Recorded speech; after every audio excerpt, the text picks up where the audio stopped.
It's really great to be here with all of you. Just to share a little bit more about myself. So again, I'm Sabrina Berger, and I work with Lisa Erickson and a whole team. We may have been in touch on the Safe Learning email line, but I'm part of the Children, Youth, and Congregate Settings team that is really working so closely on issues around guidance in childcare and a host of other things related to testing and just really trying to be kind of a bridge between the health department and the needs of childcare. So I'm happy to be back here with you all tonight. And also I'm a parent of a child in preschool. So, you know, just feel very closely aligned to the world that you all are in, that me and my family are navigating as well, these really hard times.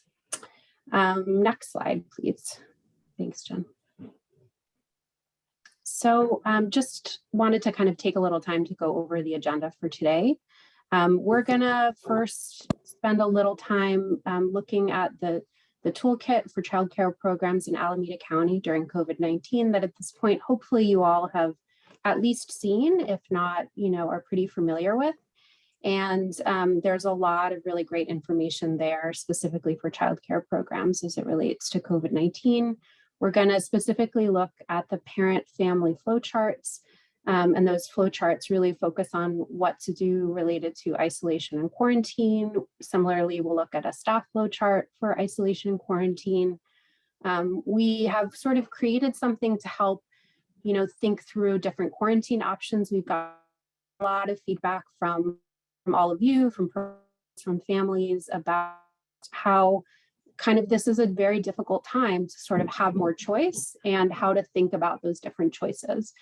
And we'll just do a very quick review on where we are with face coverings as it relates to childcare settings, give a little update on vaccines, and hopefully what will feel like good news related to reporting for SPOT, and then time for questions. Next slide, please, Jen. So this is the toolkit that, again, hopefully by now all of you have spent some time in. This, you know, site has been up time actually since I believe the start of the pandemic and was put together by this group, right, by the Emergency Care Response Team. But we've recently really tried to kind of update it with relevant information related to guidance and a lot of resources that we hope will be also helpful to you and your families. Next slide, please, Jen.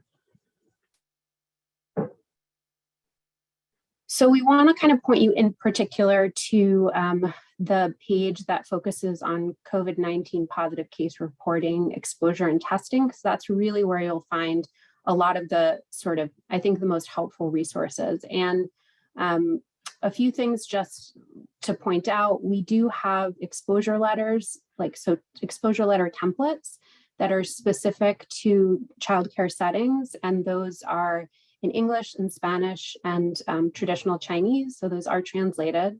There's also a lot of other resources there related to kind of what to do if you have to go into quarantine, one-pagers around isolation, and the flow charts, which we're going to kind of spend some time in and talk through today, that really talks about what the guidance looks like related to quarantine and isolation, which, as I don't need to tell all of you, right, changed towards the end of December and has been kind of I think for you all to kind of figure out how to navigate, right, the things that are much more complicated because there's more choice. Next slide, please, Jen. So we're actually, and this is where things maybe get a little complicated, but we're going to try to take a little time to go into the flowchart through the toolkit. So Jen, should I do it on my end or you're muted? Sorry. I have the ability to share screen. What was it that you wanted to do exactly with related to the flowchart? So I have to go into the toolkit and actually be able to kind of open up the document itself through there. This is just a screenshot of it because it's 2 pages. And you know what? Why don't we try that? I will stop sharing and I will let you share your screen. Sorry, everybody. No, all right.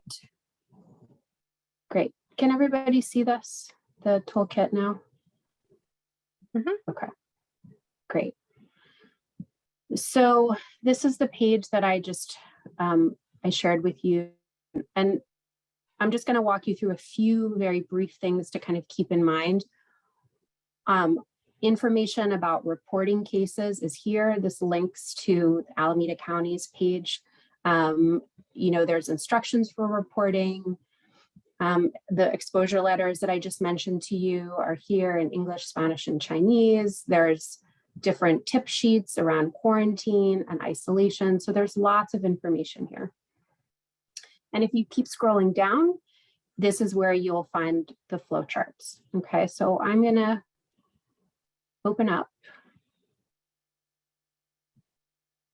And I'm gonna just kind of walk us through the flowchart. And it's 2 pages. The first page really focuses on those that are symptomatic who need to isolate. And the second page is focused on quarantine. So in the case that a child in your program, and again, this is just a flow chart for children, this is not for staff. So in the case that a child is symptomatic with one of the COVID-like symptoms, and I think you'll notice that we have the symptoms listed here on the flow chart as well, but you all are probably, wish you weren't, but are very versed on what all those symptoms are. But so for a person, a child in this case, who is either vaccinated or unvaccinated, who becomes with COVID-like features, the first thing that they need to do is to isolate. Once they've isolated, they have some options.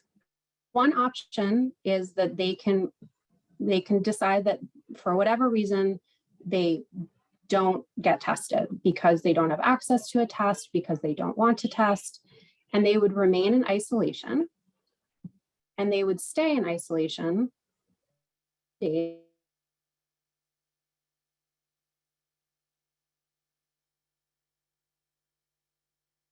So that's one choice.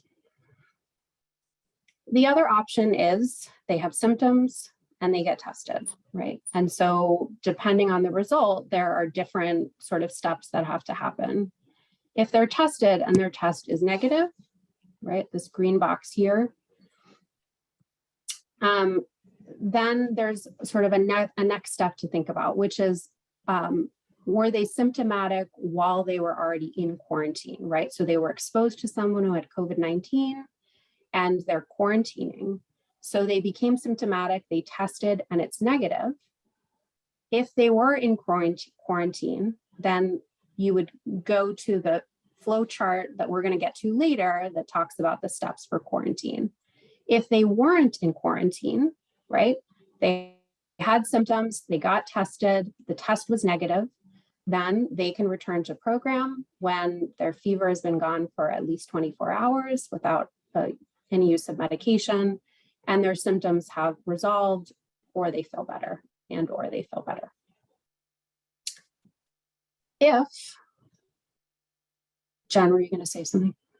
Yeah, there was a question. You froze a little bit earlier. Oh, I'm sorry. While you were going down the list. So if you could just briefly repeat that. The first path. Yes.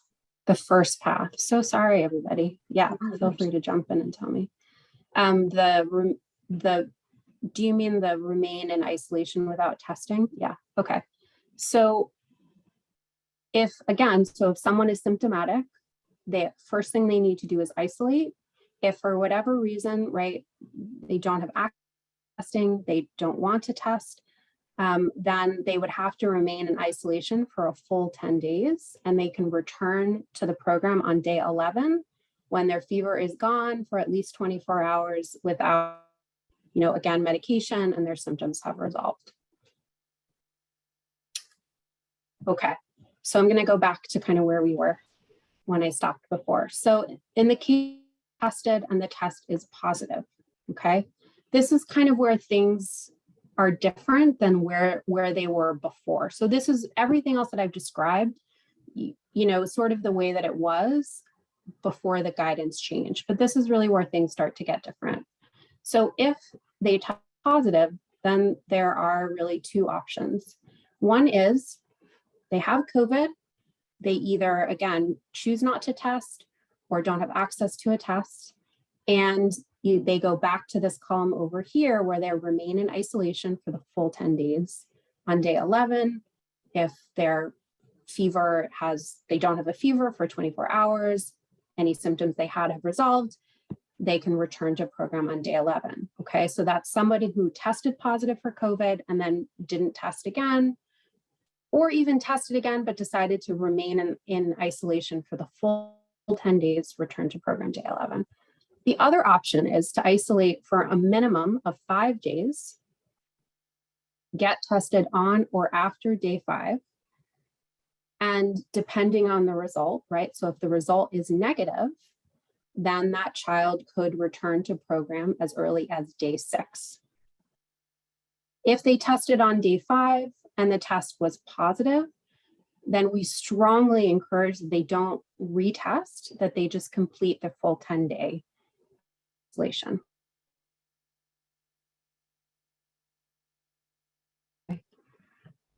I wanted that return at, day 6 or in that 6 to 10 day range that we have, in the guidance, it says this, and we have it on the flow chart is, kind of talks about the importance of masking. And we know that, yes, masking is very important. We also know that in this, within this age, within this population, like being able to consistently mask is very difficult. And in some cases, not possible, right? During nap time, during meals time. And so again, we think about this in terms of layers of protection or layers of safety. And that's why testing on day 5 is such a strong recommendation, because that negative test really adds a very strong layer of protection. So, even kids who can't consistently mask, that negative test is really what adds that other layer of protection to feel more assured about them coming back to program at that point. And of course, you can always add other layers of protection as well, increase patients, spend more side, those kinds of things. Okay, so that's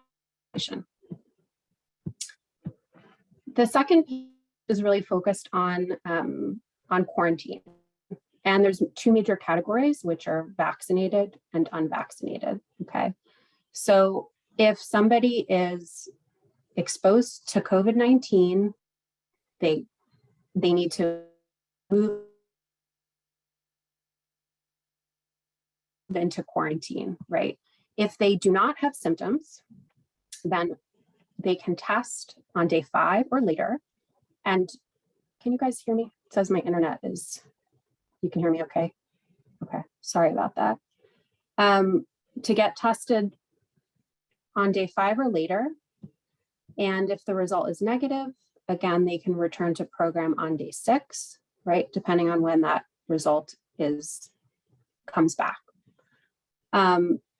If they get tested while they're in quarantine, they don't have symptoms, but the test is positive, then they need to move into isolation. And we talk isolation on that top flow chart.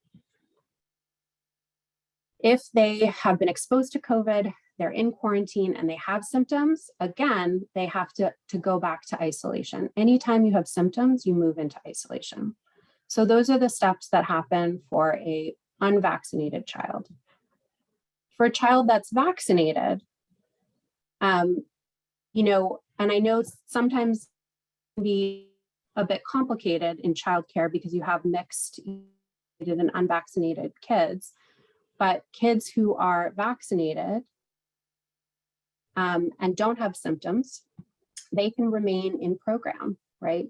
We still recommend testing on day 5, but those that are vaccinated do not have to quarantine. Again, if they're symptomatic, they should, of course, move into that isolation, okay? So that is the flow chart for kids. We're gonna very quickly, and I know it's a lot of talking. I'm tired of hearing myself, but I'm going to move into the flow chart for staff just for a moment. It's a lot, most of it is the same. So all the instructions around isolation are the same for staff. as they were for kids. All the information for unvaccinated people in quarantine is the same for kids and for staff. The difference is in this scenario when you're exposed and vaccinated. And this is where things can get a bit complicated, and you all are probably aware of this already, but for staff, the state has basically made like an exemption, which says that you can be up to date. There's a difference between being up to date and being vaccinated. And so being vaccinated in the context of work means that you may or may not have had your booster shot yet. Even if you're booster eligible, if you've had your first series, then you're considered vaccinated in a workplace, and you can return to your work even if you've been exposed to COVID-19. There is a strong recommendation to test on day 3 or 5 in that scenario. But again, even if you haven't booster shot yet and you're booster eligible, you can continue to go to work after an exposure.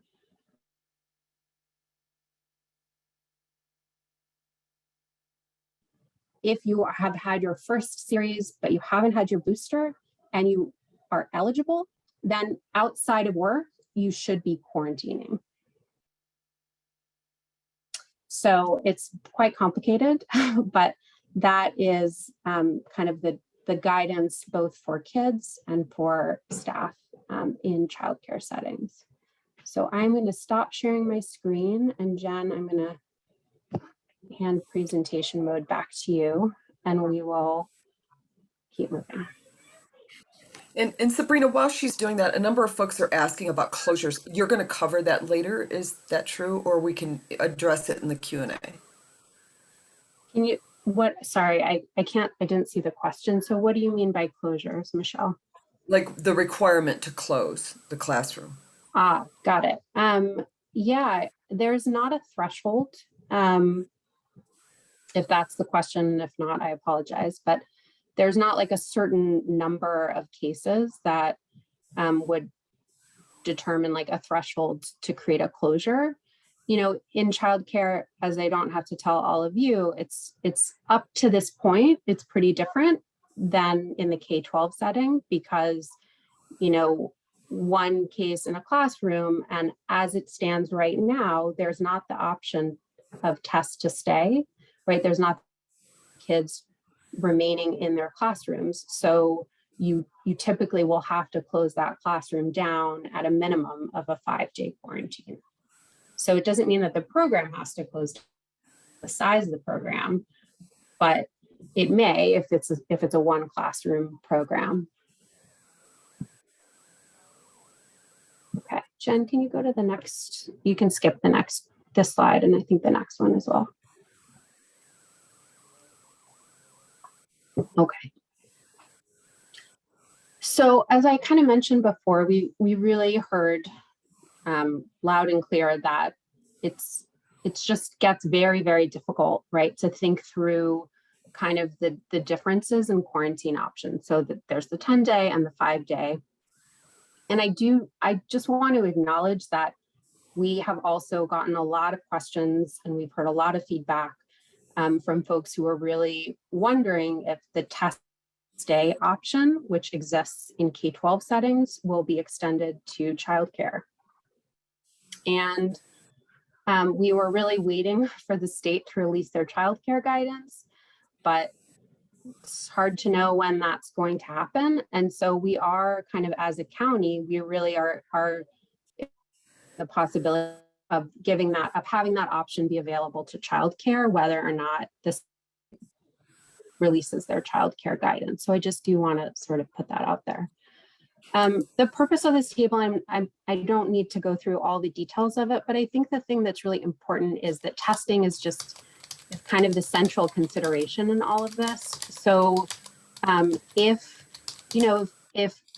families don't have access to test, your program doesn't have access to testing to provide, which obviously most don't, then the 10-day is still the safest option, right? Because the 5-day really rests on the idea of the ability to test, to be able to return to program earlier rests on that idea that you have gotten that negative test result. You know, this presentation will be shared. You guys can spend some more time in the slide, but those are sort of the overall kind of the things I just wanted to point out. You know, the advantage to the 5-day, I think, is pretty obvious, which is that it greatly reduces disruptions to the program, which is just so difficult on all of you, on your families, the kids, all of that. I did just see that question pop up. I don't know yet, like as of now, we literally just created this slide for this presentation, but I think it's absolutely something we could think about putting this into a document that gets shared on the toolkit. You also can email Safe Learning if you have questions about this. I'm happy to answer them. And I'll just note for the group, you will receive a copy of tonight's entire presentation as you have with our other presentation. So you'll at least have that. Okay, great. Jen, can you go to the next slide, please? Okay, so we don't really have to spend much time here. I just wanted to make clear, you know, I'm sure at this point, many of you know that as of yesterday, the state kind of went back to their masking, kind of the lifting of indoor masking requirements.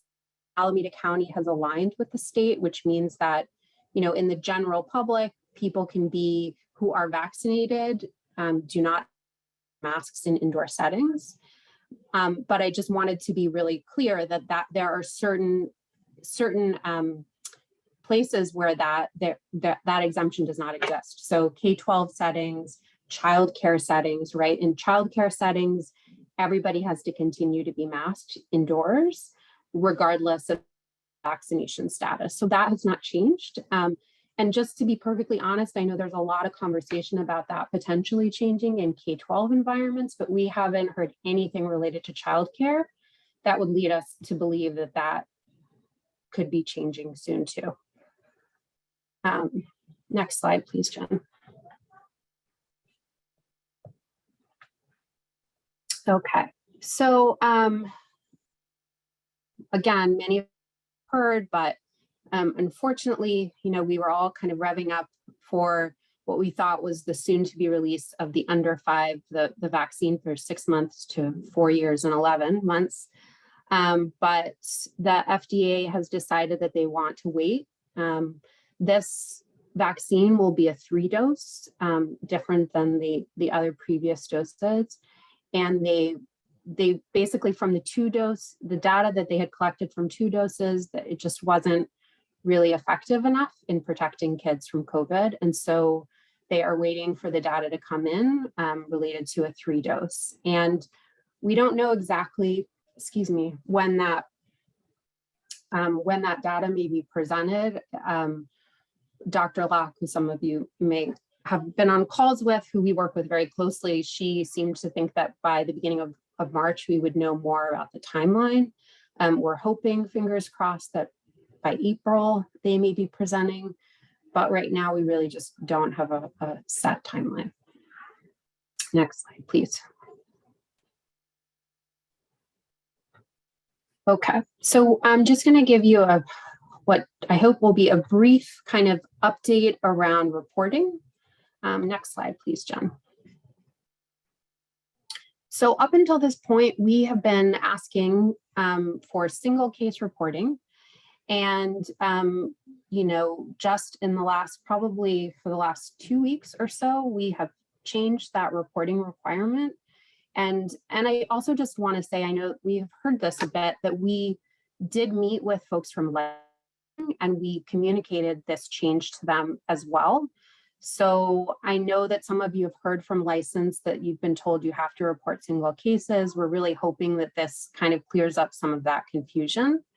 But as of 2 weeks ago, childcare programs only need to report when they have 3 or more cases of COVID-19 within a 14-day period. Okay. Next slide, please, Jen. And so that information can be found. I just pulled this from our website. It also can be found on our toolkit, and the toolkit links to the website. Next slide, please. Okay, so another change that some of you may already be familiar with, but for those of you that aren't, is that you now basically have the ability through the intake form, the spot intake form, to put all of the information that really you will need to. Okay, so before, I know it was like you did the intake and then you got the exposure number, and then once you got the exposure number, you put in positive case information. We've tried to really simplify that. So when you go in to complete the intake form, it's essentially like a 2-page form. And the first one will really be focused in on your childcare program and the location and that sort of information. And the second part of that intake form will really just be focused on the positive case information. And you can put in multiple cases in there, many cases in there. And so if you do that, right, if you kind of complete that intake form, then you are done, right? You will receive 2 follow-up emails. You'll get an auto reply email that says like the spot intake was received and registration, but you don't have to do anything after that. Okay. Oh, Michelle. Okay. Sorry, everybody. Michelle's just noting I'm cutting out. I'm so sorry, you guys, internet. Anyway, hopefully this simplifies things for all of you between having to only report 3 or more cases and then also being able to use the intake form. This makes reporting side of things at least a little simplified. Next slide, please. So again, at this point, I'm sure you're all very familiar with this information. You can reach out to COVID OB, which is our outbreaks team, or call the line, or, you know, really most importantly, and apologies for why it's not on the slide, but is safelearning@acgov.org. And I can drop it in the chat too, if anyone needs it. Next slide, please. Yeah, and then this is just a resource page. So the toolkit that we looked at earlier is linked here, and other sites, really county sites that will hopefully be useful to you. But really, you'd find all this information on the childcare toolkit. And I think that's it, Jen. Yeah, questions, Q&A. Whew. It's a lot of information being shared. So again, we will share these slides with you so you have reference and can read through them and sit with them a little bit more in depth. Those charts are on the website, and so you can also peruse those not only on the slides but on the website. There's lots of resources available to you. I will kick it to Michelle and Mia. Hopefully I might have butchered that name, but I see your hand and we'll get to you in just a second. One of the questions, Sabrina, in the chat was, could you confirm if a child's not vaccinated but exposed, there's no need to send that child home and the child may stay in school and monitor? If the child is not vaccinated but exposed? Yes. Okay. So in a K-12 setting, yeah, in a childcare setting, which is the setting you all are in, that child cannot remain in program. So whether they're exposed at home, out in the community, or within your childcare setting, they would need to complete at minimum a 5-day quarantine. And then on day 5, they could test. It's basically like a test to return. So they could test, and then if that test is negative, they could return on day 6. But yeah, unvaccinated people, unvaccinated children in your program absolutely need to quarantine.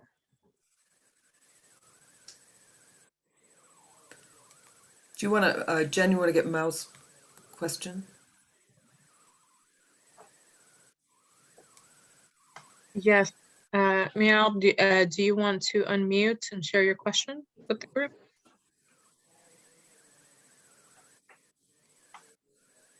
Okay. Well, we'll continue to proceed. Michelle, do you have additional questions? There's a question on secondary exposure. So if a child's sibling has close contact with a positive case. Yeah, it's a very common question. Only those who have had direct exposure to COVID-19 need to quarantine if unvaccinated, okay? And so that means siblings who haven't been directly exposed themselves do not need to quarantine. We do often say, you know, it's a time to be maybe a little more vigilant or ask parents to be a little more vigilant about symptoms. But the guidance is very clear that only those who have been exposed, and again, that are unvaccinated, need to quarantine. And then there's lots of questions in the chat about documents, and I think you were very clear, Sabrina, that the slide deck, we're going to share the slide deck. The slide deck just points to the toolkit. That's the place people need to go to get their questions. A lot of the documents and copies of things, right? Yeah, and I'm also going to drop in the chat the Safe Learning email line. So I just dropped that in. I know a lot of you use it because I recognize tons of you and your names. But if, you know, if for some reason you're having trouble finding it or navigating the toolkit or just want to chat with me about it, you can absolutely just reach out to Safe Learning, and I'm happy to connect with any of you. And I see another hand up. Forestine Pierce has a hand up. Yes, I have 12 children in my daycare, and there are 4 staff. Most of them are part-time. Then I have my husband as well. So the procedure I've set in place is that every Sunday night, the staff would test. And then every Monday before parents drop off their children, they're to test. Is that too much? Is that asking too much? You know, I mean, certainly I wouldn't say that. I think like if you have access and your families have access to testing, testing is a really great way to keep the community safe. And certainly like through this time, you know, we've been in a huge surge. There's been tons of COVID. So yeah, I wouldn't say it's too much. And I would also say, like, you know, you all are having to figure out what makes sense for your program and your community to do the best that you can to keep them safe while, you know, trying to remain open as much as possible. And so, you know, those are important choices, you know, and so, yeah, I certainly don't think it's too much. I don't think it means that every program has to do it either. And we know that there are major barriers to testing. So I don't think it's what's needed to keep a program open, but I certainly don't think it's a problem to do it. And do you think, follow up to that, do you think Yeah. I'm being too untrusting of parents if I'm asking them to put the child's name and date on each test too? Yeah, it's a great question. And there's actually very specific guidance that the state has put out related to home tests and ways to create sort of verification methods for home tests. And one of them is exactly what you're asking your families to do. So, you know, I think it just kind of adds another kind of layer of assurance that the test results are theirs. And I think you're doing it towards the benefit of keeping the community safe. And So. and one last, I'm sorry but let me ask this one last question, and that is, Yeah. I'm doing these things, but yet, to be honest with you, I'm not making the children, they don't come in with masks. Maybe 1 or 2 may come in with masks. They don't keep the mask on. I don't find myself really trying to make them keep the mask on, but if I'm trying to get a picture, I'm like, okay, everybody put your mask on. So if I want to post this, and just be honest, you know? So this mask thing with these little children, 2 and 3-year-olds, is really, it feels burdensome. And I'm thinking, because I'm having them test every week, do I really need to put all this energy in trying to make them keep a mask on? Well, I would say a few things. I would say one is that, teaching kids to mask when they're able, right, to and over, like so many of the things that you all do in your programs, right, you're teaching skills, and that doesn't mean that it's going to be right all the time. That doesn't mean that there isn't going to be learning in it, and that kids aren't going to develop those skills over time. I do think masking is a very proven way to keep kids and adults safe from coronavirus, and frankly from lots of other things too that get passed around in childcare programs. And so I think it's really about making your best effort to have kids be masked, as much as possible. And it is also, it is really written into the guidance and into licensure that any kid over 2 should be masked. So I think it is important. I think it works to keep kids safe. And also, just for you to be totally honest, it's also a licensure issue. So for all those reasons, yeah, I think masking is, again, to the best. This isn't about punishing kids who don't do it or anything like that, but about kind of teaching that skill, a skill like lots of other things we teach. Sabrina, Okay. you said something. Sabrina, you said something that was in contrast to what we were told previously. You said over 2, children over 2, and previously we were told if they are 24 months old. So what is over 2? That would be 2 and up. Yeah. That would be 24 months and up. So at 2, not over 2, at 2. Yes. Okay. Correct. Okay, so we have some other presenters, and I know there are a lot of questions. So we're gonna hold on that for right now. I'm gonna pass, the other presenters are probably gonna be a little quick, so we'll probably have some time for Q&A additional towards the end. I am gonna pass it over to my esteemed colleague, Kim, to give an update on antigen testing. Good evening, everyone. Yes, my presentation will be quick. You can go to the next slide. What we wanted to show you is what the distribution has been thus far from the 3 R&Rs in Alameda County.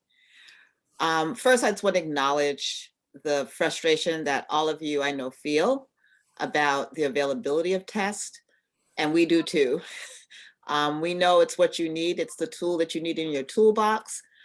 And we are doing everything possible to get tests.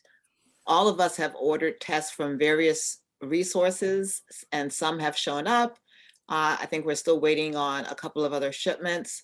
And you can take our word that we have no desire to store anything. So as soon as we get something, we will be distributing them.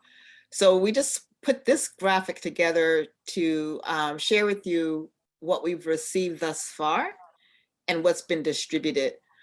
There was no particular, I would say, formula in terms of how things were distributed. They literally would, we all put in requests for many more tests than you see here, and they're filling boxes based on their inventory. So what we got varies from organization to organization. And we got them out as quickly as we could. Some of us had distributions at our locations. Some of us mailed them to you. Some of us combined it with other distributions we were having, and a combination of all those. We're just trying our best to get them out to you because we know you need them. We did not get enough for everyone. So that's one thing that's been really frustrating, is we had many more providers that needed and requested tests than we received. So our contact information is on the slide. Also, if it's best to go through those channels. If you have problems getting a hold of any one of us, please just I'm sure you all have contacts within our organizations, and we will make sure you get to the right person. So I'm happy to answer any questions. We don't have ship dates for anything else just yet. And I'm willing to be a battering, to take your frustrations, but that's what we have thus far. So happy to answer any questions. Anyone might have any specific questions.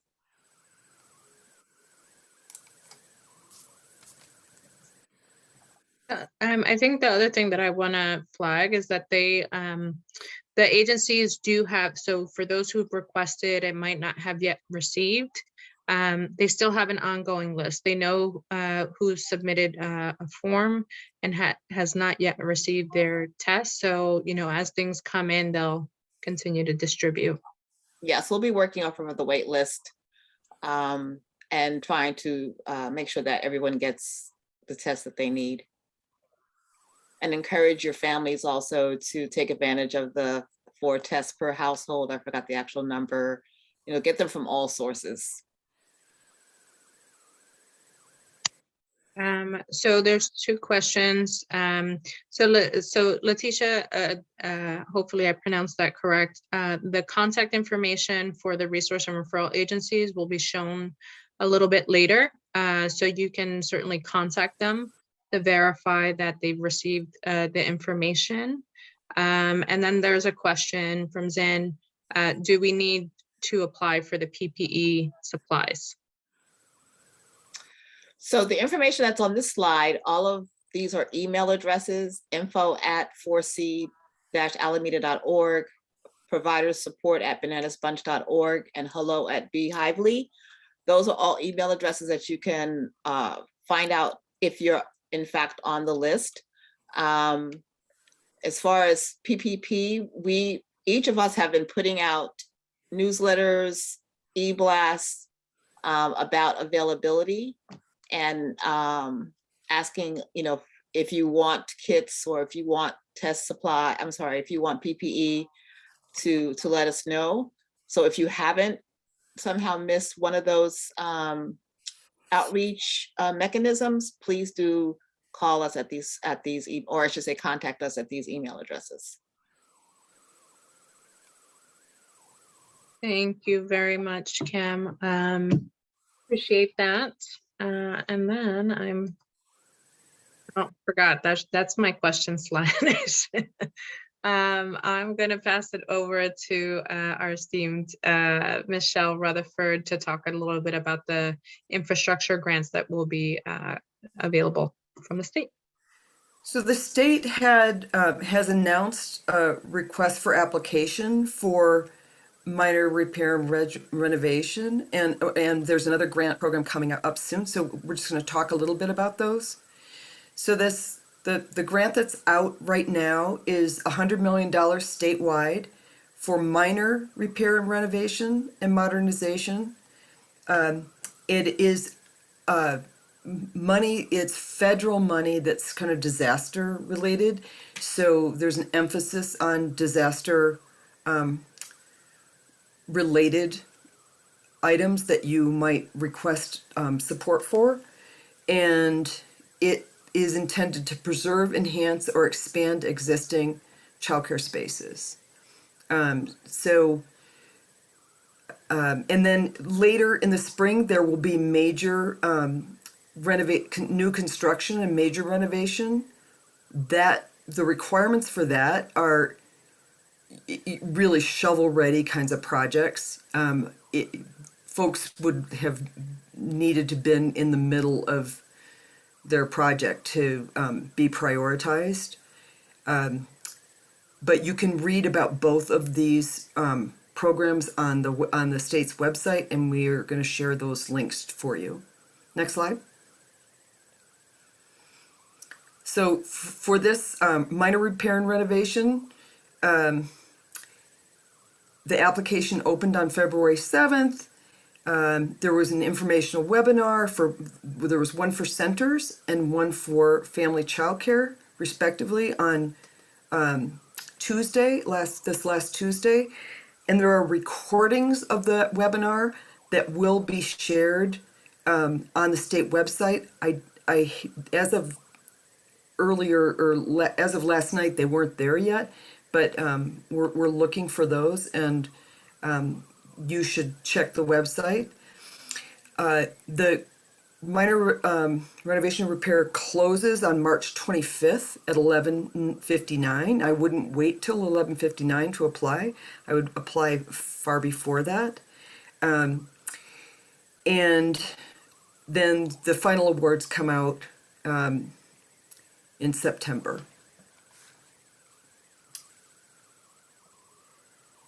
So here's the links, and the application is available in English and Spanish.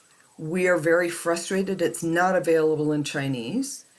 The R&Rs and First Five are frustrated because we really want to be able to help you as much as possible with this process, but there was no advance on what was actually going to be required. So it's really hard for our staff to be able to be prepared to answer your questions when they don't know the answers.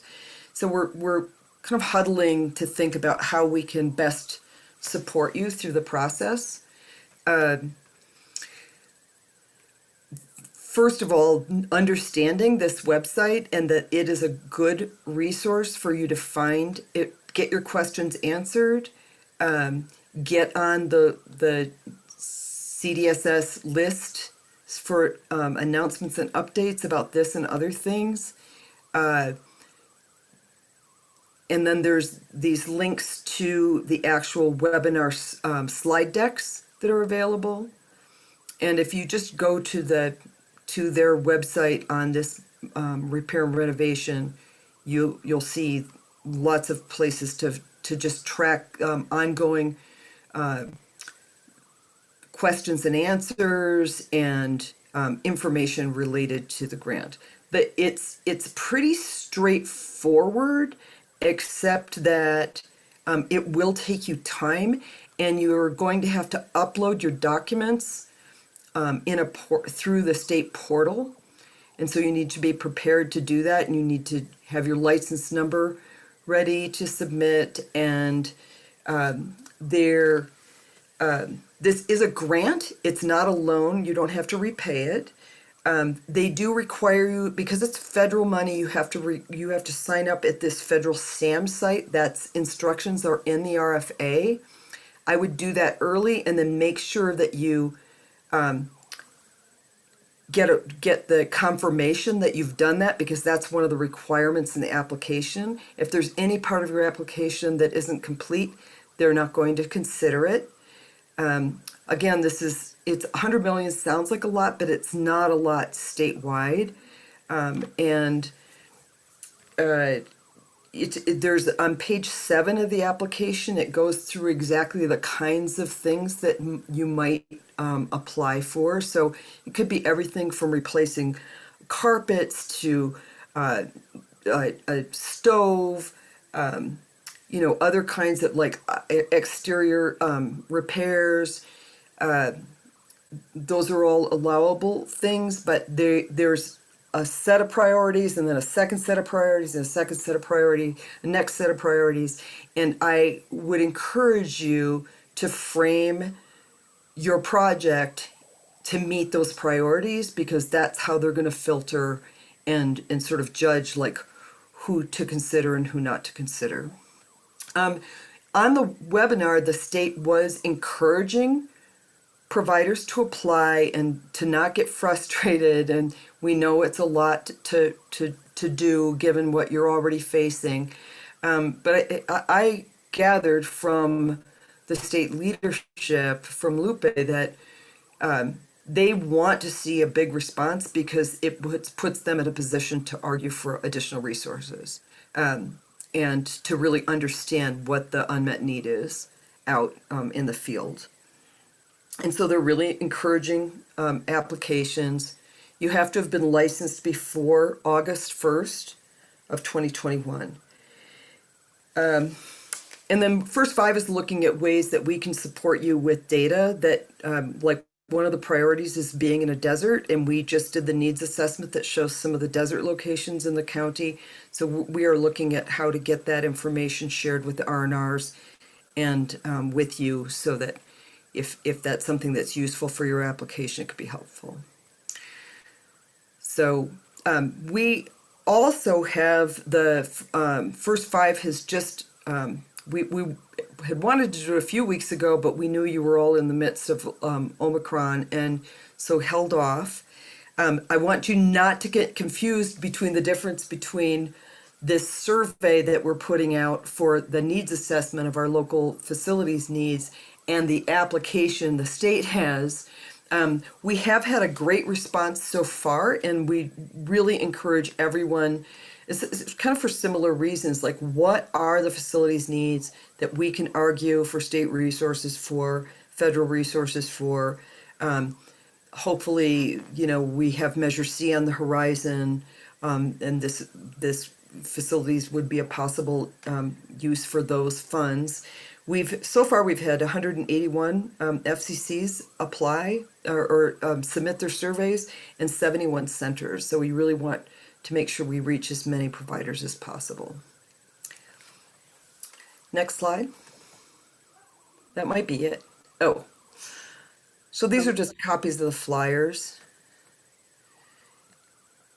And then, there we go. Thank you. So here's the links for the facility surveys in each language, and really encourage you all to apply. And note that there are, I stopped talking because my internet's unstable. So it takes about 15 minutes to complete, and you will be entered into a lottery to receive one of 2 $100 gift certificates.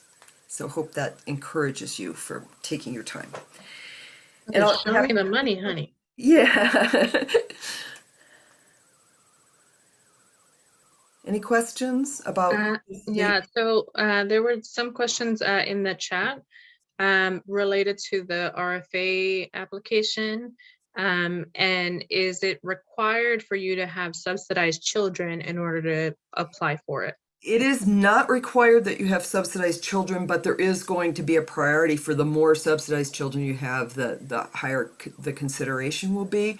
I would note that the state is, or that in the application, they're acknowledging that if you have a subsidy program, if you're a private provider and subsidized children or scholarship children yourself that are low income, you can include that in your application.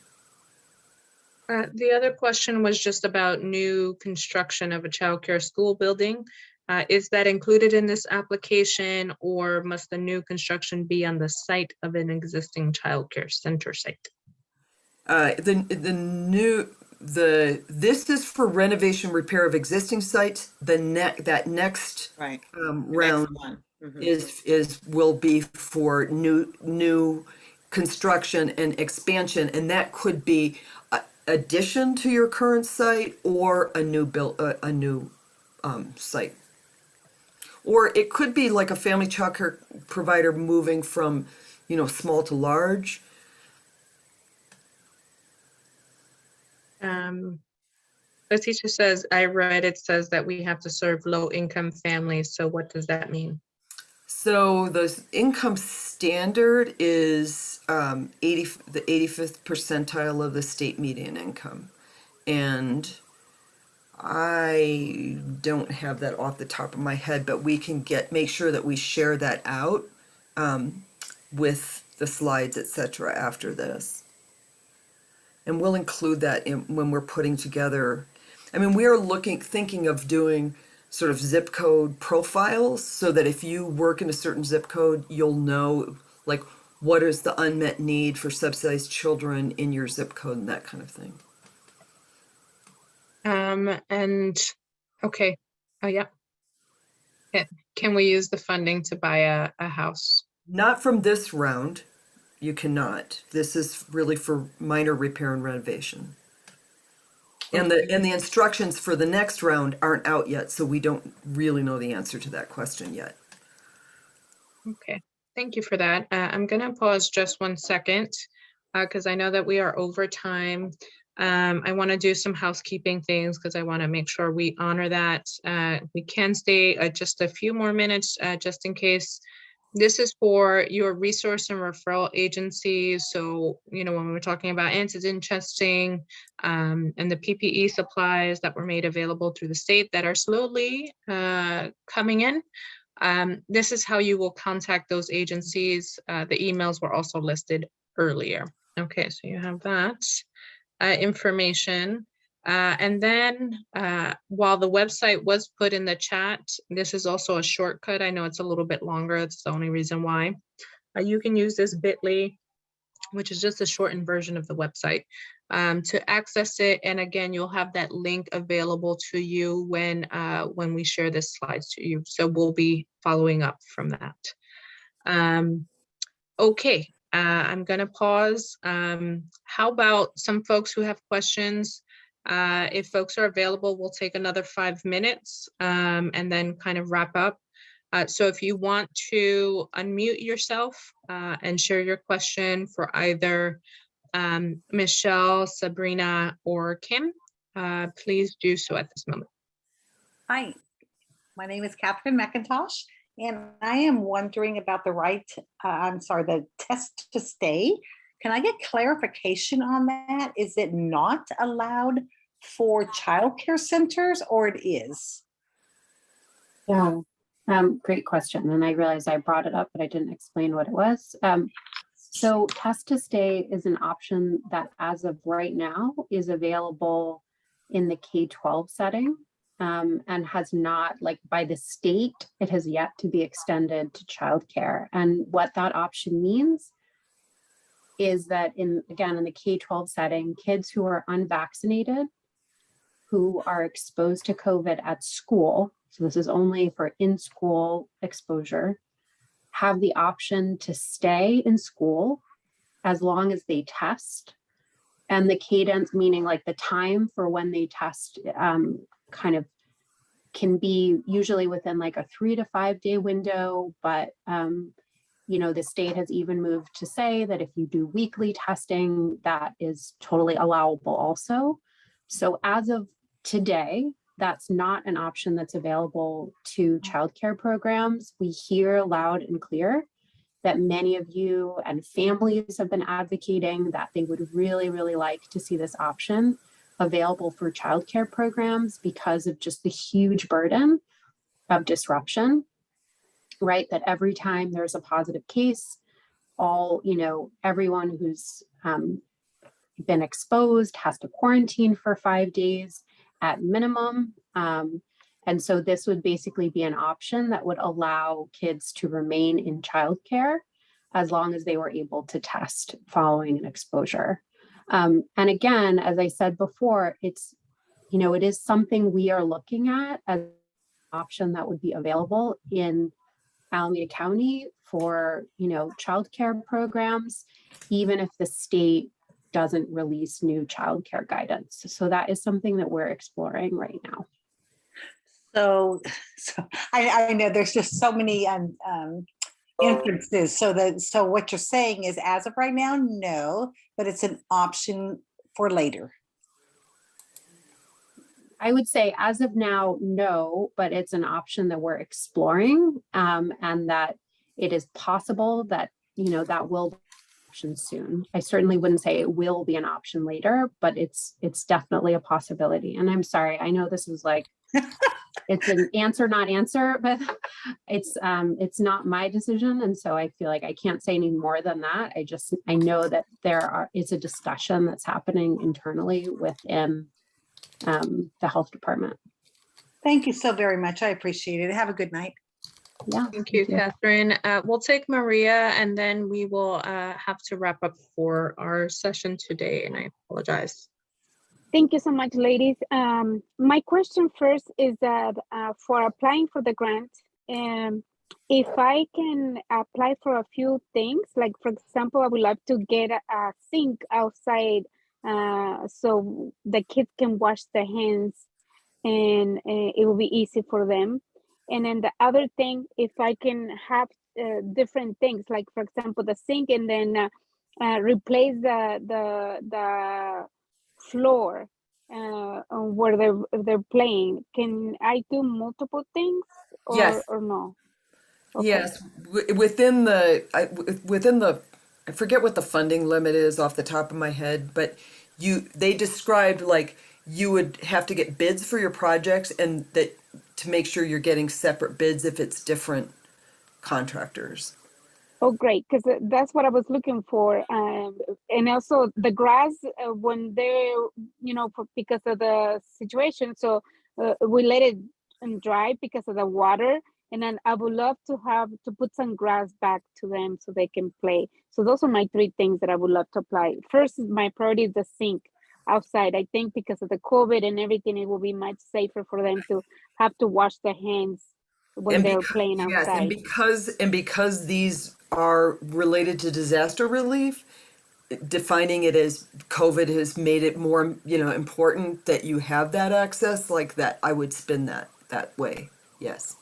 Wonderful. So what I would do is I need to ask for a bid because this is where it's really confused for me, and I'm sorry. I don't know because Yeah. I normally not used to talk to contractors and have them give me an estimate and how much it will cost. And then the other thing, the time window is really hard because a lot of contractors don't have the time, Right. and then especially they don't want to do a small little project. Right. We made the state aware of that way before this even came out, and I think that they even extended their turnaround on this partly because of that. But it is one of the challenges, I think, and so I would just say everybody's situation is different. I really encourage you to look at when the webinar comes out.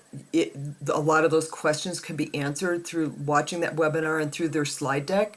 And then just follow the application and just stay at it. And I think I forgot to mention, when you go into the portal, you can leave the portal and come back and keep on working on your application. But once you do send, it's done, and you have to go through a whole appeal process. And so I would strongly recommend, don't send your application until you know you've checked every box and done exactly what's required. Wonderful. Thank you so much. One more question. How about for windows? I'm probably that's asking too much, but we have really old windows, especially around the area. The installation, when it's really cold, the windows are old. So we Yep. wanted to do that ourselves, but it costs a lot of money and we don't have it to replace it the same way as when it's really hot. I would look at the application, see what of your projects are most likely to meet the priorities, and that you can get your bids for, etc., and then apply for those things and justify them around the quality of care. And it could be whether it's a licensing issue, that's another priority. Yeah, and Wonderful. I think Thank you so much. No, thank you. If you look through kind of like the document they release, they give you all the guidance of what's permitted and what's not. I'm sure there'll be some questions, but make sure when you're having questions or not clear, there's a state email. The more they get inundated with those questions and they're not sure to respond, if they get enough of them, they need to work on it and either extend the deadline, provide an answer. There's going to be just enough for them to respond as opposed to one-offs. We will definitely be advocating on your behalf. Please know that. And we will continue to share information per usual. Please make sure whether you have subsidized children or not, that you are connected to your resource and referral agencies. They are constantly sending out information that is very useful to you. And we are working as a response team to get those out, not only through the R&Rs, but also through First Five and through that webpage that we highlighted earlier. Those are going to be really great resources for you throughout this pandemic. So I share that. We are way over time. I apologize for that. Folks know I like to keep good timing. my Valentines, I really, really appreciate you all. I hope this was useful. I know we didn't get to every single question that was answered. Please go to those resources. We'll share the deck as soon as possible. We thank you again, and hopefully we're able to reconvene on better terms in the near future. So have a great rest of the evening, and hopefully you have a long weekend ahead, and enjoy that, please. Thank you guys for your time. Thank you. Thank you. Thank you. Thanks, everyone. Thank you very much. Good night. Thank you. Thank you.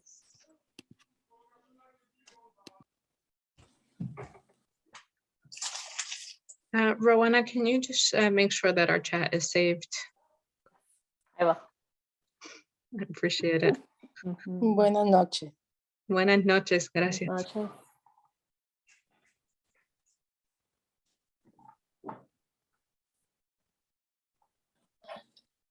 Okay, got it. Awesome. Thank you, folks.